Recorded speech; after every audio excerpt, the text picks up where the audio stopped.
Everyone, I'm very pleased to be joined by my Shadow Minister of Finance, Jas Halan. We also have our Associate Finance Shadow Minister here, Eric Lefebvre.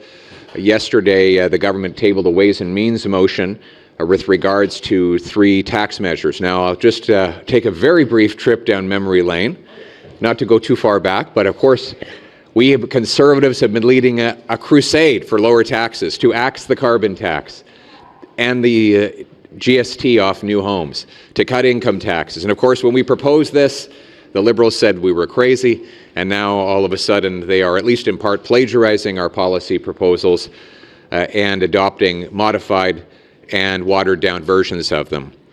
Their motion will partly eliminate the carbon tax, the GST off homes, and give a very modest, very tiny income tax cut, so tiny that it would be barely enough to buy you a cup of coffee every week at a Starbucks. But it's better than nothing. Conservatives came here to fight for lower taxes and more purchasing power, and so we are going to put forward amendments to this motion that will get rid of the entire carbon tax for everyone, for real, for good. We also push for the GST to come off of more homes so that we can encourage more building and more buying. And we'll push for a bigger income tax cut that people will actually notice, so that hard work really does pay off for a change. Finally, we are going to push for cuts in bureaucracy, consultants, corporate welfare, and foreign aid so that we can match the lost revenue with lower spending in order to avoid adding to the deficit. Every dollar of deficit spending is a dollar of inflation that ultimately shows up across the country. We cannot print and borrow our way to prosperity. We need sound money again, and that means bringing down the deficit. So we will, that said, we are the party of taxpayers. We will vote for every tax cut, always and everywhere. We love taxpayers, and we want taxpayers to be better off. We will offer even better ideas in the future, and as I said a few weeks ago, I'm encouraging the Liberals to steal my ideas, because we have the best ideas. We've been winning the debate on ideas, whether it's on carbon taxes, inflation, housing, resources, drugs, crime. Conservatives have been leading on all of those things, and we're here for the right reasons, not for our egos. It's to get things done to make people's lives better so that they can work hard, have beautiful homes in safe neighborhoods. That's our mission, and that's what we'll fight for. Can I ask you about Maine estimates?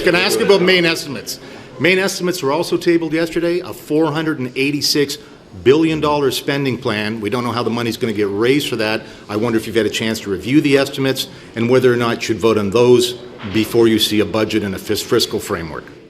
That's a very good question. Just like Justin Trudeau, Mark Carney's spending is absolutely out of control. In fact, it's worse. Mr. Carney has proposed $130 billion of additional spending above and beyond what Mr. Trudeau had already baked into the prior budget. This is extremely irresponsible. Inflation continues to rise, and we want Mr. Carney to introduce a budget this spring so that we know the size of the deficit, how much it will add to inflation, how he's going to reverse the hemorrhaging of job losses in our country. And we're calling on Mr. Carney, who claims that he's a man with a plan, to show us the plan in one budget document. My caucus will be reviewing the estimates, David, and when we have a chance to do our homework, we'll decide. We don't want to decide on $500 billion of spending without having done a little bit of homework. So we'll have the pencils and the calculators out, and we will come back to you with a direct answer to that question. Un peu en deuil, Monsieur Poilievre, de ne pas être à la période de questions aujourd'hui. Vous n'êtes pas à la période des questions. Est-ce que vous êtes un peu en deuil? How does it feel not being able to be En français, peut-être?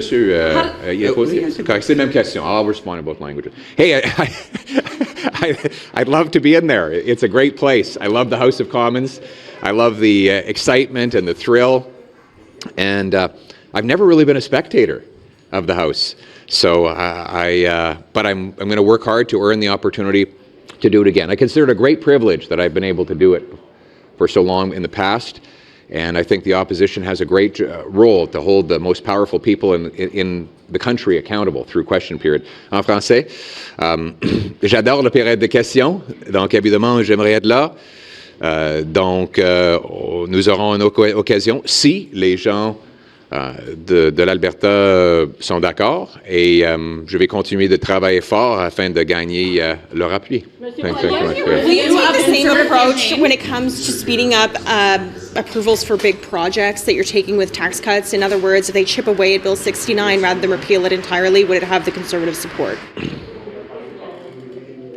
So you're asking if there was a bill introduced that would... We know from the throne speech there's going to be a bill to speed up approvals, one approval rather than two, deals with provinces.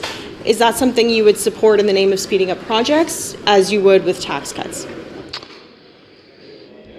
The question we always ask is the proposal better than the status quo? If it is, then we support it. If it's not, then we oppose it. But I'll tell you, if Mr. Carney really wants to get things done, he's certainly not in a hurry to do it. These things are going to take a long time, even if he acts immediately. And he's talking about waiting till fall before any legislation will be passed. And he's only going in half measures. So I'll give you an example. The most direct path for a pipeline to Tidewater is to Northwest BC, but there's a tanker ban in the law. So nobody is going to start planning to build a pipeline west as long as that ban is in place. So he's got to get rid of that ban.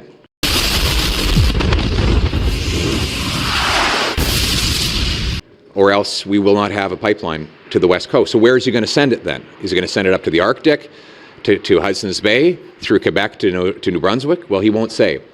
Yesterday, he didn't mention oil, gas, or pipelines once. Look, if you want to get things built, you need to pass very tangible changes. Very simple. You have to get rid of the industrial carbon tax, the energy cap, the West Coast shipping ban, C-69. That is how we're going to get things built. We need to unlock our incredible resources so that our trades workers get $200,000 a year jobs that will make them all better off. That's what we want. And we can be independent and self-reliant from the Americans.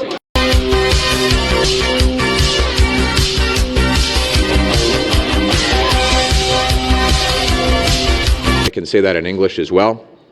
I think it really is extremely unfair that Mr. Carney is targeting the democratic Jewish state of Israel when, in fact, Hamas continues to hold hostages that continue to threaten Israel's various existence, that Iran continues to threaten Israel and the rest of us. If there's anyone who needs to be on the receiving end of sanctions, it's the dictatorship in Tehran.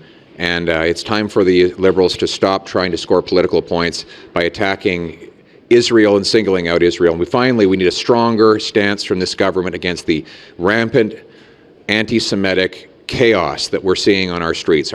My Jewish friends are genuinely afraid. They're genuinely afraid for their lives because of the way they've been targeted, and we must stand up for their ability to live freely and peacefully, wearing their kippas, their stars of David, and putting their mezuzahs on their doors. Thank you very much.